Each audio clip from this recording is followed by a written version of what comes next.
গর্ভবতী তার ইচ্ছাটা যা যা খাওয়ার ইচ্ছা সেটা প্ল্যান, সে যদি আনন্দ থাকে তাহলে তার ভেতরে যে সন্তান সেও খুব হাসি খুশি ভালো হবে।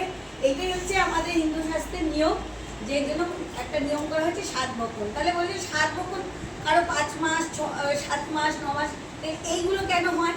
অন্য মাসে তো হতে পারতো, কিন্তু যেহেতু আমাদের 5 সংখ্যাটা শুভ, 7 সংখ্যাটা শুভ, 7 মানে সপ্তলোক সপ্ত ঋষি, 5টাও সেই রকম পঞ্চবান, অনেক 9টা কেন 9 মাসে দেয়, কেন নবগ্রহ, একটা বিভিন্ন সংখ্যা আছে শাস্ত্রীয় মতে। তাই এই সময় এইরকম 7 মাসের 7 রকম যা হবে 7 রকম দেওয়া হবে, 7 জন একে খাওয়াতে হয়, এইগুলো আর কি নিয়ম আমাদের। সেটা বলে আরেকটা নিয়ম শিখেছি, আমার এক বন্ধু আছে, সেই বন্ধু আমাকে সব বলে দিচ্ছে। সেই বন্ধু খুব ভালো বন্ধু।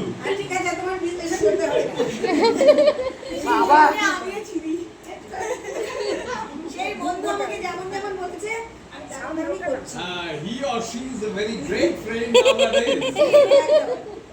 আমাকে সেই বন্ধু বলে দিয়েছে কানে কানে তুমি বলবে, কারণ অভিমন্যু যখন মায়ের গর্ভে ছিল তখন কিন্তু কিভাবে বেরোতে হবে সেটা শুনেছিল, কিন্তু ঘুমিয়ে পড়েছিল বলে মা আর বেরোতে হবে কি করে সেটা জানিনি, ঢোকার পথটা জেনেছিল। তাই এই সময় বলা হয় যে এই সময় যদি মা যেমন ভালো হাসি খুশি থাকবে, সৎ গ্রন্থ পাঠ করবে, ভালো গান শুনবে, ভালো যে কোনো পজিটিভ দিকটা যদি থাকে তবে তার মঙ্গল। তাই আমাকে আমার বন্ধু বলে দিয়েছে কানে কানে আমি যেটা বলবো, আমার যে নাতি, আমার মানে যার আগমনের জন্য আজকে এই শুভ ইয়ে, তাই আমি তার কানে কানে বলবো আমার ভেতরে যে নাতি বড় হচ্ছে, নাতি নাতনি যাই হোক, আমার পরের বংশে যে আসছে তাকে আমরা তার কথা বলছি। আর বাইরেই বন্ধু সবার আছে, সবার ওই বন্ধু সবার কমন ফ্রেন্ড। ঠিক আছে। জানে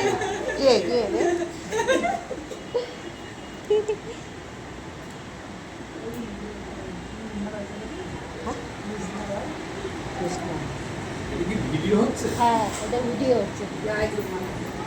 বলো শ্রী শ্রী গুরুজি মহারাজ জি কি এবার এবার ওর মা বাবা বলবে।